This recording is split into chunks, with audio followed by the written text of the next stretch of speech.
सबसे बड़ी चीज़ कि मैं अपनी जब गरीबी देखता हूँ ना तो मेरे आंखें भर जाते हैं और मैं रोने लगता हूँ, क्योंकि मैं सोचा ही नहीं था कि मैं यहाँ तक पहुँच पाऊँगा। कभी मैंने सपना, एक तो सपना होता है ना,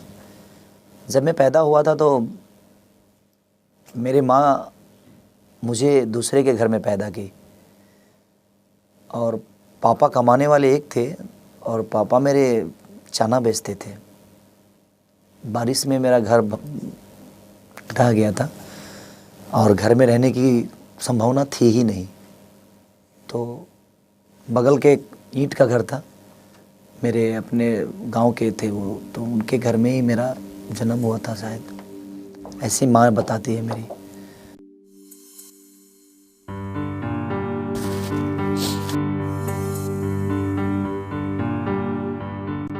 ज़िंदगी में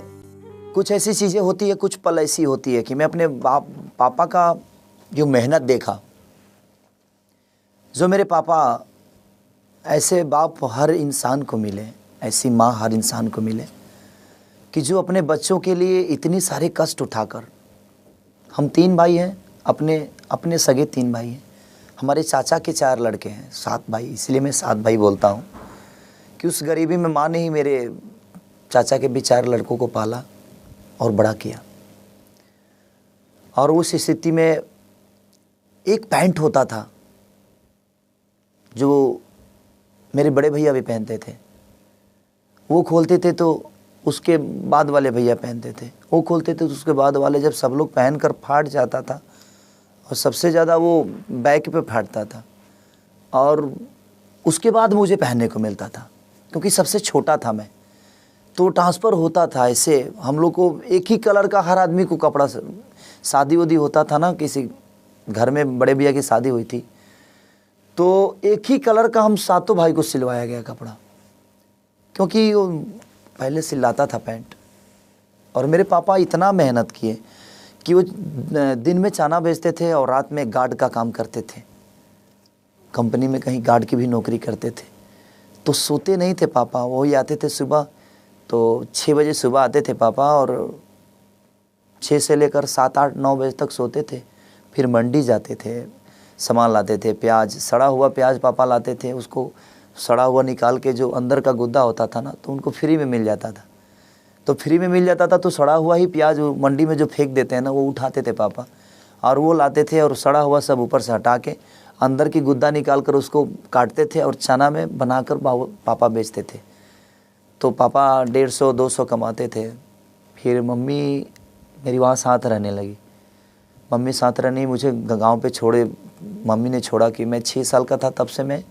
गांव पे चाचा के साथ रहने लगा। मम्मी मुझे 6 साल में ही छोड़ के दिल्ली रहने लगी, क्योंकि पापा को बना खिलाने वाला कोई नहीं था। एक छोटा सा झोपड़ी था, संजय कॉलोनी एक जगह थी मेरी ओखला में, दिल्ली में, तो वहाँ पे पापा एक छोटी सी झोपड़ी में रहते थे।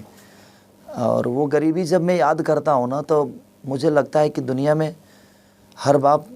ऐसा किया है कि नहीं, लेकिन मेरे पापा ने जो मेरे लिए और मेरी मम्मी ने किया है, वो चना बेचकर उन्होंने पैसा मुझे दिया था कि बेटा जाओ कैसेट कराओ, तुम्हारा अगर इच्छा यही है तो। और मैं कराया था कैसेट। वो कैसेट सुपर फ्लॉप थी, 12,000 रुपये की अहमियत थी, 2004 या 5 ऐसा ही कुछ था, 2005-6 में, तो 12,000 रुपये की एक अहमियत थी और 12,000 रुपये मेरा सुपर फ्लॉप कैसेट हो गया। फिर कैसेट पापा ने बोला कि बेटा हिम्मत मत हारो, मैं हूँ ना कमाने वाला पगला, तुम क्यों दिल छोटा करते हो, तुम्हारा जब इच्छा है जब तुम गायक ही बनो तो तुम बनो, मैं तुम्हारे साथ हूँ। और पापा ने 2 बार मुझे पैसा दिया, एक बार 12,000 दिया, एक बार 15,000 दिया। वो 25,000 की उस समय अहमियत थी, बहुत बड़ी अहमियत थी 25,000 की, और दोनों कैसेट मेरा सुपर फ्लॉप हो गया। लेकिन जब मैं फिर तीसरा कैसेट गाया तो 25,000, जिसमें जो पापा ने मुझे 8,000 रुपये दिए थे, बाकी के पैसे मैं शो करता था तो मुझे 1,100 रुपये, 500 रुपये इस टाइप से मिलते थे। और मैं रामायण महाभारत का गायक था, तो उस समय मैंने पैसा कुछ इकट्ठा किया था, तब मैं कैसेट गाया। और वो कैसेट मेरा छपरा, सिवान, गोपालगंज 3 जिला में अच्छा बजा।